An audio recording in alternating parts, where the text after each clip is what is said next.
Hey, welcome everyone. This is Small Town Movie Critic. My name is Paul, and I thought it'd be fun to make a video talking about what it means to be a movie critic, a professional movie critic. You know, you might know like Jeremy Jahns or Chris Stuckman. Those two are wonderful folks that I just love to watch on a weekly basis. So you might be wondering to yourself, well, how do I do something like that? And I do something similar to that, though I don't have a lot of stuff on YouTube as of yet. I'm just going to start trying to do that. I actually do all my writing through print. And so I got to be a small town movie critic for our local paper. The paper's not very huge. The town that I work in, that I do this for, has about 4,000 people. So it's not a huge circulation. It's not like millions of people are reading my column every week. The other thing I got interested in, and the other thing that you can do well too, is look at an app. I've been using Stardust, and I know Jeremy Jahns and Chris Stuckman both use Stardust as well too. And that's one way to get some writing in. They actually don't want me to do any reviews, not because they don't like my reviews, but I think they already have other people lined up for that. So the type of articles that I write for Stardust tend to be opinion pieces, you know, what did I like about this movie, or what did I not like about that movie? You know, different objects or different scenes, you know, who was a cool actor, why were there, what was the significance of the sunglasses in The Matrix and stuff like that. So those have been a lot of fun. And so I think for writing for the paper, I've been doing that almost for a year now. And then for Stardust, I just started this summer. So one of the things that I think you should know about all that, I have a day job. I don't do this for a living, not like Jeremy or Chris that they have said many times how fortunate they are able to do something they really love. So right now I've made approximately $0 doing what I like to do right now, and I think that's one thing to think about as you go into movie reviews and stuff. Sort of think of why are you doing it? Are you doing it for money? Are you doing it just for exposure? Are you doing it just because you like to do it? Because that's one of the things, that's one of the hard parts, that you have to pay for the movies. And right now, the paper that I work for, as well as Stardust, they don't pay me any money to go watch any of these movies. So each time I go to a movie, fortunate for me, I can go to a movie theater and it only costs me $5.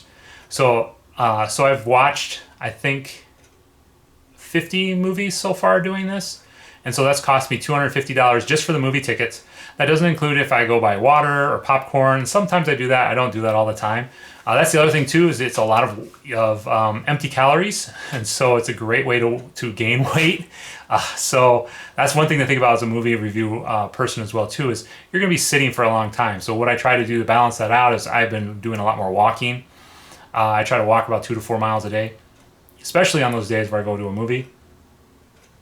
So I think those are some of the downsides that I think of when people think about, oh, that's great, you're a movie reviewer. You get to watch whatever movie you want and you get to talk about it and you get paid for it. Well, I'm not at the point yet where you get paid for it. I'm at the point now where I get to do a lot of the grunt work, you know, make the reviews, write the reviews, and stuff like that. So I'm hoping to do a lot of that here on YouTube as well too. But I thought it'd be interesting to talk to you about that. The other thing that I just talked about is people are like, well, you got to watch all the movies you want.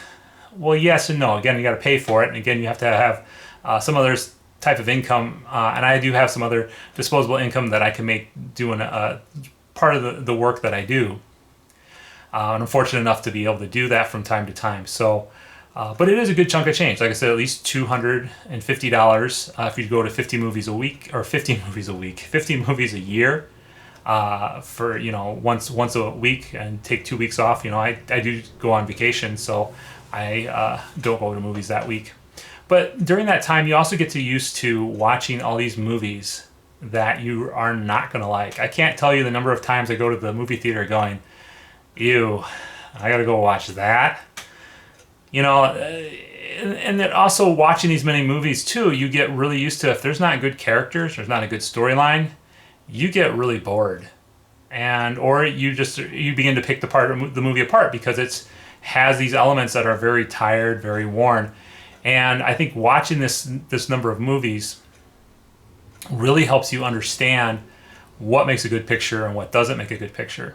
Now, I'll be honest, I don't have any film education at all. I didn't get a bachelor's of science in film or TV or anything like that. I've just been watching movies for, how old am I now?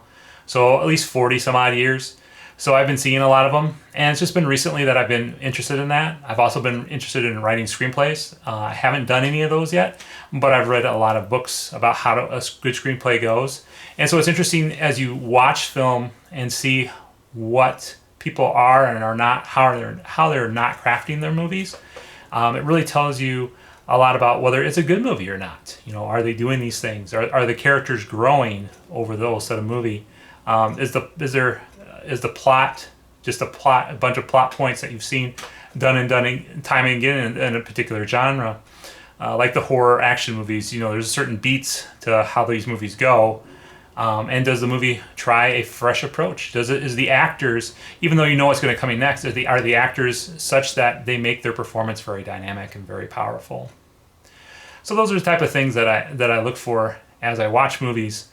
And like I said, if you watch enough movies, you're going to see some very bad movies. And over the summer, I saw a couple of good movies. You know, so when I'm taping this right now, over the summer, the Avengers Endgame came out, and that was a really good movie. I really enjoyed seeing that. I actually saw that 3 times in the theater, so that was really good.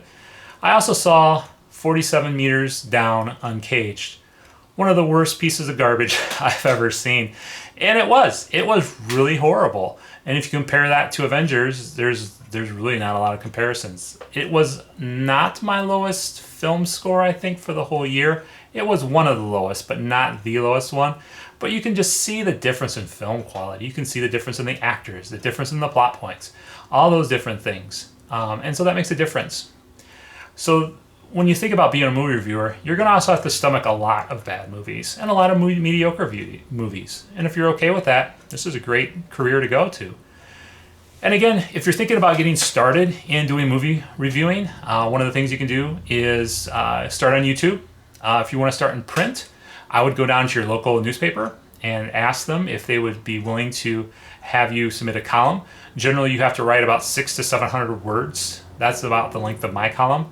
And they'll, tell you if they have enough room for that. And again, don't expect to be paid for any of this stuff. This isn't stuff you're going to get made. You're not going to be made rich off. I do it because I enjoy it. I do it because I really like movies. That's one of my hobbies. Like I said before, I'm a beginning screenwriter, so it fits with what are some of my other hobbies and stuff like that. So that's one thing, is to go to your local paper and talk to them. Talk to Stardust. They're looking for writers right now. If you want to write. Again, I can't tell you if they're going to pay you anything. They don't pay me anything right now. And I don't know if that's ever going to change. And so it's good exposure, though, because you can put that on a resume if you parlay that into a writing career at all. Again, you don't need to be a writer or a film critic, have studied film at school in order to be a film critic. I think if you are very coherent about your thoughts and stuff like that, I think that's what people really enjoy. I think the hardest part for me when it comes to print is coming up with a good headline. I'm still very poor at that, and I'm really appreciative of my editor at the paper for that. And I'm also appreciative of the editors at Stardust, too, that help shape their article to what they're looking for wise as well. So, what do you think? Do you want to be a movie critic? Give it a try.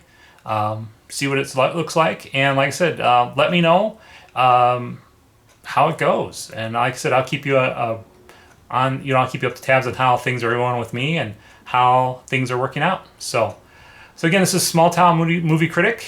I hope you enjoyed this. Please subscribe and hit the like button and the notification button as always. Take care, and we'll see you next time.